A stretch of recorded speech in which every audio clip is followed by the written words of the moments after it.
What's up guys, it's Lord Botha here with another video, and Megalopolis is a massive flop at the box office. Let's get into the details. This comes to us from the Los Angeles Times. Francis Ford Coppola's $120 million Megalopolis bombs at the box office. The major studios wouldn't touch Megalopolis, the ambitious passion project from octogenarian Oscar winner Francis Ford Coppola. Now it's clear why.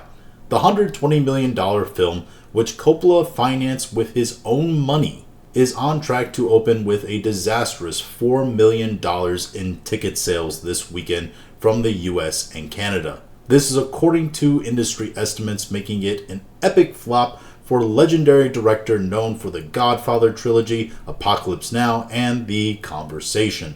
The 2-hour, 18-minute epic, which by the way is still shorter than the musical Wicked that's supposed to release later this year, 2 hours and 40 minutes for a musical. That thing is technically longer, just by 2 minutes, than Les Mis. And Les Mis has the fact that it's adapting a gigantic Victor Hugo novel. You're really gonna stand there and tell me that the story of Wicked is as compelling and deeply involved as Les Mis and needs the same amount of time to tell the story on screen? But anyway, back to the article. A sort of retelling of Roman history through the satirical lens of science fiction. A sort of retelling of Roman history through a satirical science fiction lens has been the obsession of Coppola's for decades. He shouldered the financial risk himself, taking on the production budget plus marketing and the distribution costs, selling off parts of his wine business to make it happen.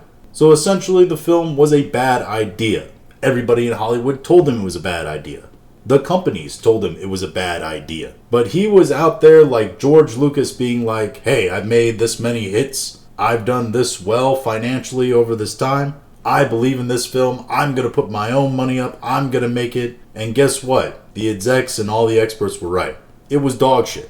And he did the marketing costs. I have to say, the marketing for this film was terrible. I didn't know anything about what it was about. I didn't even know it was a retelling of Roman history through a satirical science fiction lens. Nobody made that clear to anyone. To be honest, the film looked like just a ripoff of Blade Runner 2049 from the style choices. Now, the thing that this film does expose is that there is still an old guard, whether it's working with the studios or even in these independent features, that thinks that they know better than the customer, that want to produce these gigantic artistic spectacles that are badly marketed, badly distributed, and quite honestly, people don't want. They aren't compelled to go see this film. Nobody knew what it was about, nobody cared what it was about, and what people did see of it didn't entice them to actually go see it. To be honest, the bit I've seen of it, like I said, looked like Blade Runner 2049